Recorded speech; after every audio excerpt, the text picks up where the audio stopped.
Brody or the Bane, but they go marksman this time. And they're the ones who pick up the Brody. So it's not going to be an all-out fighter lineup for TNC. If it's about dragging it all the way to the late game, then they also have to be just as fully equipped. But mind you, they have Brody for the early game and then Alice once it reaches the late game. I know it's not the damage Alice that we are used to, but it's going to be enough to at least buy some time for Benicudi to dish out some damage. Yeah, and it's also probably just similar to what we mentioned earlier, being the neutral or going for the neutral, balanced, safe options. That'll just keep you in the game up until the moment that you can finally fight back.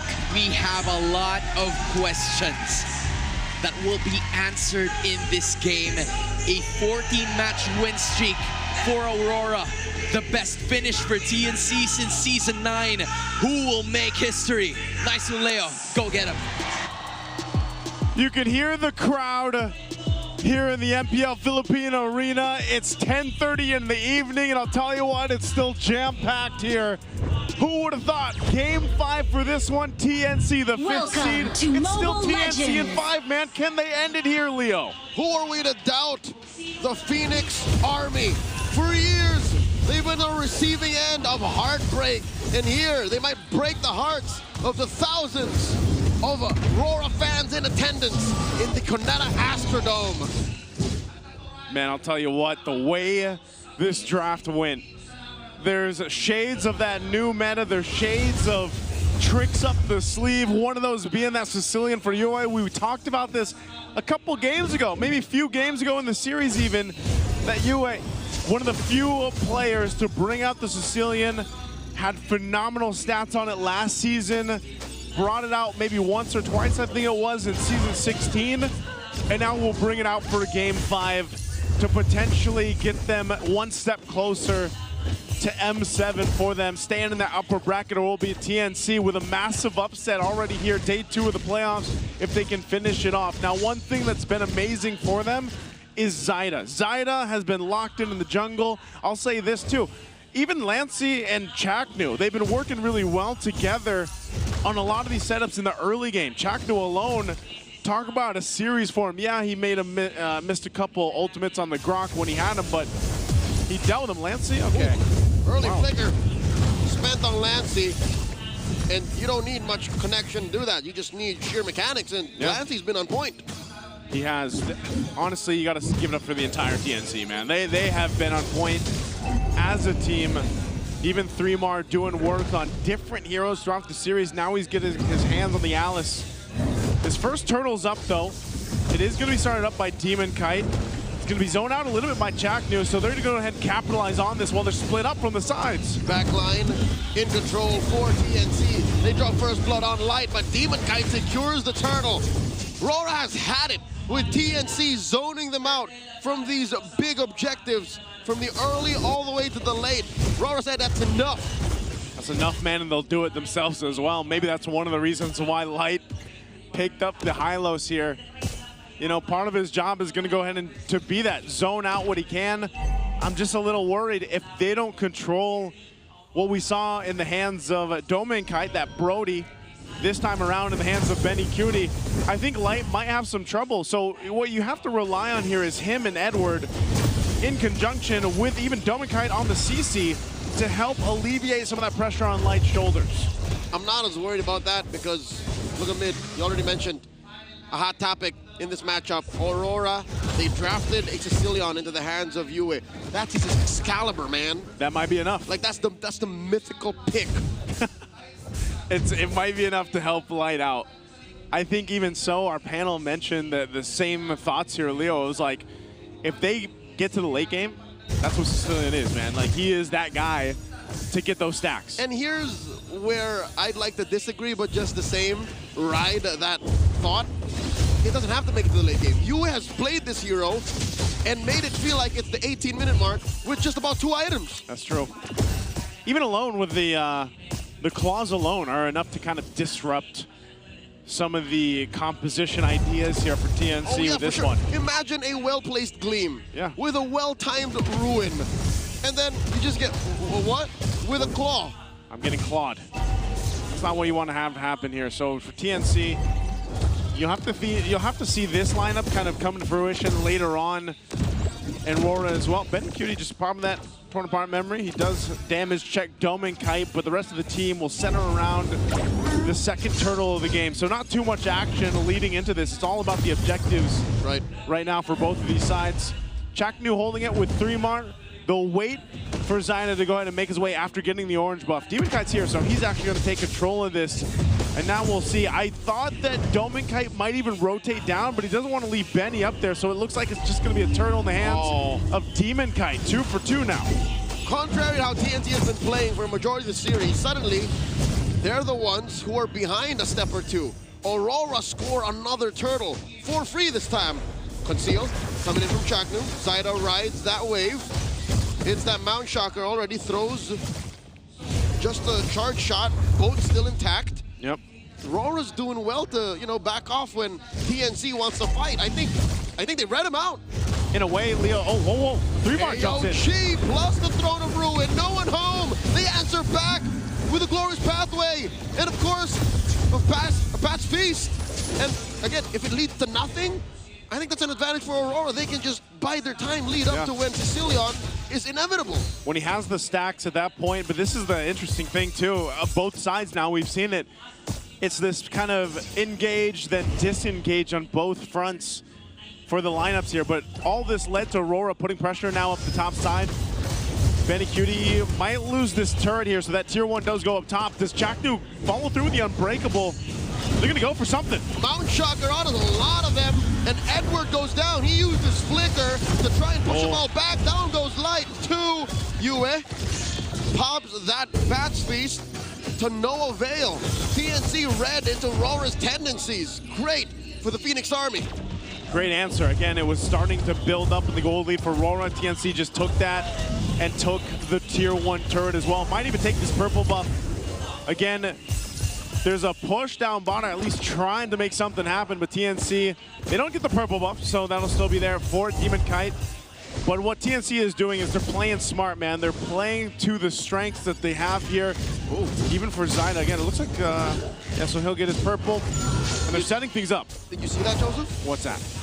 Light is rocking Encourage. Yeah, he's done that a couple games now. Instead of Conceal. Yeah. That's a choice he's made. I've noticed it throughout the series. Light has actually opted for the Encourage. They're going to go ahead and take this third turtle in their hands. Rora starts it up, but TNC, they don't want to give this one up this time. Mount Shocker going to be used. Zyna will get control. Does Light choose to fight this with a team? There's the charge in. Flicker, Throne of Ruin. Zyna secures the turtle. Glorious pathway by Light, and they're trying to do it. Edward falls first, traded out for Zyna. Edward goes down as well. 2 for 1. And that'll be one more. 3 for 1. Benny Cutie. TNC 6 kills up. What? I mean, Rora, it looked like they would have had a much better fight. I guess they weren't encouraged enough for that one because there were so many low health bars for TNC, but still, they just didn't have enough firepower in Rora's hands. Again, this is one of those lineups that needs to build. It has to have time to cook. And even with that setup that came through, they just didn't have it. So, again, you take a look at the items. Demon Kite still has the Sky Piercer, 100 Strike Sky Piercer, but you know he's still scrapping for stacks. He doesn't have any yet. Demon Kite will get a brute force. So this is the hard part when they go into these fights. It's surviving them long enough, but then also having that throughput in terms of damage to get these kills in their favor. It's clear that Aurora are waiting for a power spike. Stacks on Demon Kite. You would get his third item, and that means the rest of them just have to hunker down and take it. They just have to clench and bite down. And that's what's happening. That's why this lead Buckle up. is gonna maybe balloon up to 3,000. Yeah. Maybe past this Lord, and then that's when Aurora can plan for the comeback. Yeah, it's a long con for Aurora. But I mean, look at the damage meter here too. Lancey sitting at top. Yue's not too far behind. Mind you, he is just continuing to farm stacks up. But, you know, Lancey, he's been picking this Lunox time and time again, man, and he's able to go ahead and pump out enough bursts. I mean, even with a glowing wand priority here, that helps him enough. to deal with that sustainability that not only comes from Light and the Revitalize, but even Yue. Oh, Chaknu, he'll go ahead and Unbreakable. This Lord is up. Yep. It's still Rora that wants to take this positioning though, Leo. Again, when it comes down to honest moving forward, like just marching through, Rora still has a good chance. They have a Lapu-Lapu, they have a high loss, and then if they can place Yue properly, then Bat's Feast plus all of his nukes could really ruin TNC. But TNC, they still have that Phoenix Flash down their pocket, you know? A quick jump from Chaknu, a quick jump from 3mar at this point in the game is lethal, so that's the only thing that they're stopping. They're stopping TNC from getting those by being in a better position early on. And it's funny how that Phoenix Flash has developed now in Game 5. A lot of that could come from Chaknu, but I think it's more so 3mar on the Alice, like we've seen many times, especially when the Flicker is available. TNC's not in a rush at all to take presence around this Lord. They'll just farm up what they can. Zyda, he's up on the top side. Look at this, Dominkite, with all that's happening on the map, I think this is a great way to make the most out of a quiet moment like this. Passive push, he gets it done. Yeah, he's been doing that work. Again, playing on the macro level here for Rora. This is one of the things that made them so strong throughout the regular season. And again, TNC just being one of those teams. This is what we mentioned yesterday too when we were casting it. It's like, you know, that little break that TNC had. I know they took a little bit of a trip in between the regular season and then the playoffs. Seems to have paid huge dividends for them in terms of just their play here. Playing so cleanly for the most part throughout this series. Being able to lock in things synergistically between each other and these picks that they have. Now can they bring that here in this first Lord fight that seems to be Rora starting it up, not blitzing it. They'll be pushed off, it'll reset, so still respecting what TNC has. This is dangerous for Aurora. Despite them having good damage output and, again, seemingly unbreakable resolve, Yue has a minute on his Flicker.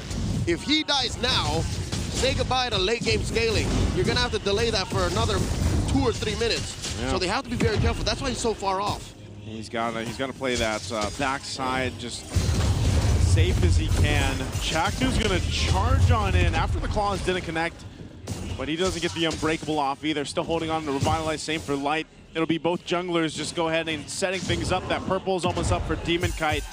Same for Zyda, so they'll go ahead and get what they need buff-wise.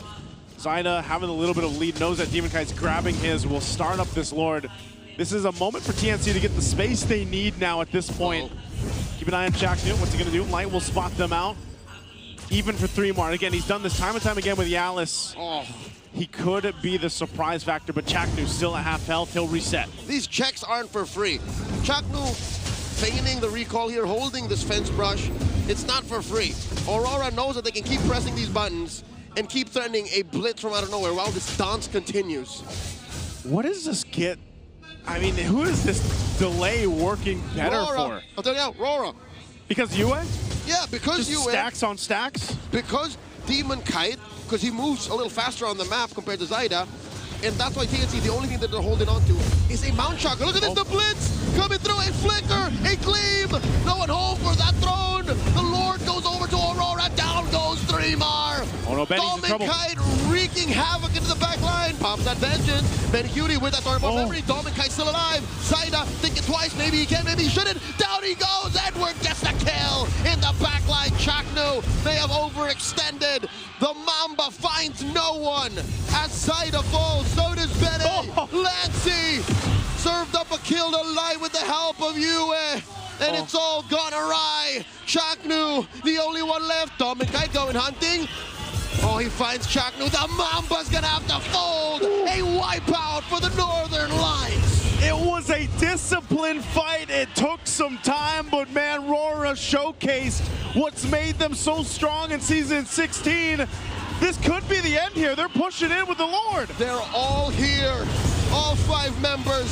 This could blow up in their face as they go for the base. 3mar gets taken out. Demon Kite finds him. And Edward gets his immortality popped. Is he still alive? Light goes down. And that's a trade for 3mar. The base still alive at a third of its health. The wave gets cleared out. Rora cannot finish it. The Phoenix Army is still in it. They're still in the game, Leo. They almost saw it end in front of their eyes. Rora tried off the first Lord, but hey, TNC, you gotta give it up to them. They kept it together, and they're still in the game. The 14-minute mark in, Rora got themselves a lead. I'm not sure if we're gonna get a replay of that take, but man, that Lord dance extended, that is the new type of dance we're seeing here. But the problem was, when they went into it, TNC fought. By the way, I don't know if we'll see it, but Edward was able to save the right target with pressure from TNC, and then it turned into a mini fight between each other on different parts of the map. So again, Rora showcasing just how strong they are in the team fight if they're able to go ahead and get it in their favor. Now TNC finds themselves in this position. They've got to take care of Benny Cutie, man. Not over just yet. A Mount Shocker by Zaida. He's sweating to secure even his own purple. Oh my God! That Sanguine Claw displaced it, allowing Demon Kite to yeet it out of range. That's UA, man. That is Grand Theft Purple to the most disrespectful degree. That's like an alley-oop with a class. It's like UA's alley-ooping. It's like a two-man con job. It's like, hey, look over here. Ha. And you saw it, man. The last fight, I don't know how many stacks. I'm not sure if we can get a stack check on UA. I'd love to see how many stacks he has on the Sicilian. A metric ton. He's gotta, because he's had free reign to go ahead and get everything he needs. And we saw it earlier when that fight did break out. It was like that one bad impact was able to pump out enough damage too. And I believe even with his build, you know, he's got the Divine Glaive already. He's got the Lantern glowing wand to help with some of the healing, and then a little bit of defense with that Winter Crown. So flicker or not, he was able to go ahead and find that space. Now they're going to go for this Lord. They're going to take it. Benny's a world away. He's going to have to march his way here. And Demon Kite's going to secure the AOG. Zaida throws out that, oh my God! UA pops him! Down go 3 more. Shadow kill. Chuck Nouveau's double kill for Demon Kite. And now Lancey's going to be up next, flickering on out. Rora are circling like sharks. And it's just Benny Cutie left. The inevitable is but seconds away. That's a triple for Demon Kite, and now they'll go. What can they do? What is a Phoenix Splash to the light that shines brightest? #1 in the league moves on through.